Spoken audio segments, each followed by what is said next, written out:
شروع اللہ کے نام سے جو بڑا مہربان نہایت رحم والا ہے۔ جو مخلوق آسمانوں اور زمین میں ہے اللہ کی تسبیح کرتی ہے اور وہ غالب اور حکمت والا ہے۔ آسمانوں اور زمین کی بادشاہی اسی کی ہے، وہی زندہ کرتا اور مارتا ہے اور وہ ہر چیز پر قادر ہے۔ وہ سب سے پہلا اور سب سے پچھلا اور اپنی قدرتوں سے سب پر ظاہر اور اپنی ذات سے پوشیدہ ہے اور وہ تمام چیزوں کو جانتا ہے۔ وہی ہے جس نے آسمانوں اور زمین کو 6 دن میں پیدا کیا، پھر عرش پر جا ٹھہرا۔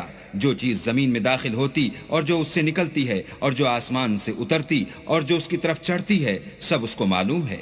اور تم جہاں کہیں ہو وہ تمہارے ساتھ ہے، اور جو کچھ تم کرتے ہو اللہ اس کو دیکھ رہا ہے۔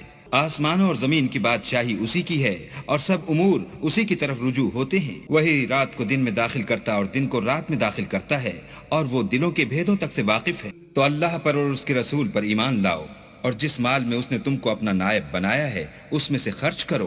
جو لوگ تم میں سے ایمان لائے اور مال خرچ کرتے رہے ان کے لیے بڑا ثواب ہے۔ اور تم کیسے لوگ ہو کہ اللہ پر ایمان نہیں لاتے، حالانکہ اس کے پیغمبر تمہیں بلا رہے ہیں کہ اپنے پروردگار پر ایمان لاؤ، اور اگر تم کو باور ہو تو وہ تم سے اس کا عہد بھی لے چکا ہے۔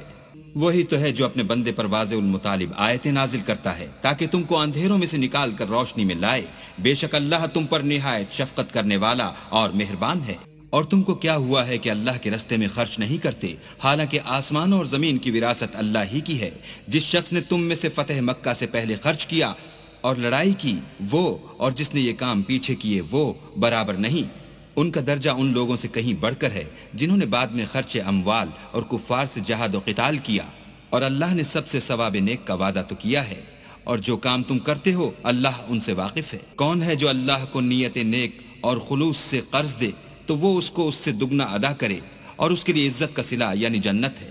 جس دن تم مومن مردوں اور مومن عورتوں کو دیکھو گے کہ ان کے ایمان کا نور ان کے آگے آگے اور داہنی طرف چل رہا ہے، تو ان سے کہا جائے گا کہ تم کو بشارت ہو کہ آج تمہارے لیے باغ ہیں جن کے تلے نہریں بہ رہی ہیں، ان میں ہمیشہ رہو گے، یہی بڑی کامیابی ہے۔ اس دن منافق مرد اور منافق عورتیں مومنوں سے کہیں گے کہ ہماری طرف نظر شفقت کیجئے کہ ہم بھی تمہارے نور سے روشنی حاصل کریں۔ تو ان سے کہا جائے گا کہ پیچھے کو لوٹ جاؤ اور وہاں نور تلاش کرو۔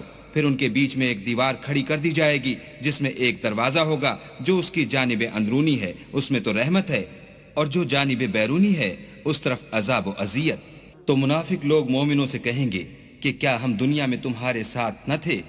وہ کہیں گے کیوں نہیں تھے، لیکن تم نے خود اپنے تئیں بلا میں ڈالا اور ہمارے حق میں حوادث کے منتظر رہے اور اسلام میں شک کیا، اور لا طائل آرزوؤں نے تم کو دھوکہ دیا، یہاں تک کہ اللہ کا حکم آ پہنچا اور اللہ کے بارے میں تم کو شیطان دغاباز دغا دیتا رہا۔